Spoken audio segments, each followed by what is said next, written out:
Tuloy-tuloy ang libreng sakay sa LRT at MRT ngayong araw. Kumustahin natin ang sitwasyon dyan kasama si Gab Villegas. Gab?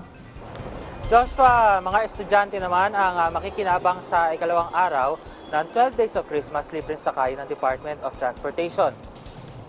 Malaking tulong para kay Christian na bumiyahe pa galing ng monumento para makapasok sa klase ngayong araw. Karaniwang umaabot ng 37 pesos ang one-way trip niya papuntang Vito Cruz Station. Ang natipid niya ngayong araw, pwede niyang maiipon.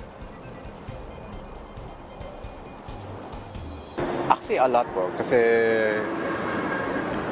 since my allowance is very limited lang po, yung LRT really gives me a lot of access na easier transportation. Para naman sa magka-eskwela na sina Neil at Kaiser na parehong nanggaling pa sa Rizal, malaki rin ang kanilang natipid dahil sa libreng sakay ngayong araw.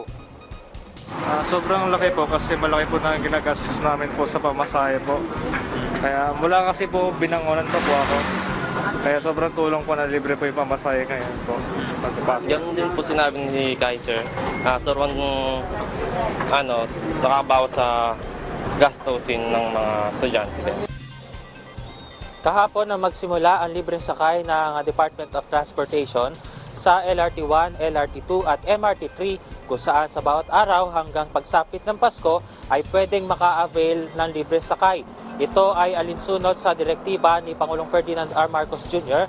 na bigyan ng ligtas, maginhawa at masambiyahe ang mga commuter ngayong Kapaskuhan. Joshua, sa first day kahapon ng libreng sakay, aabot sa 11,985 ang bilang ng mga senior citizens na benepisyohan itong libreng sakay ng DOTR.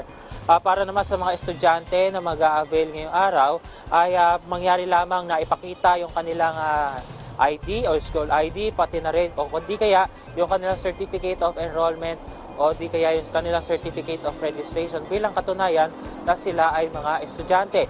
Bukas naman mga OFWs, pati na rin yung kanilang mga pamilya ang makaka-avail ng libreng sakay bukas. At yan muna ang update mula rito sa lungsod ng Maynila. Balik si Joshua. Maraming salamat, Gab Villegas.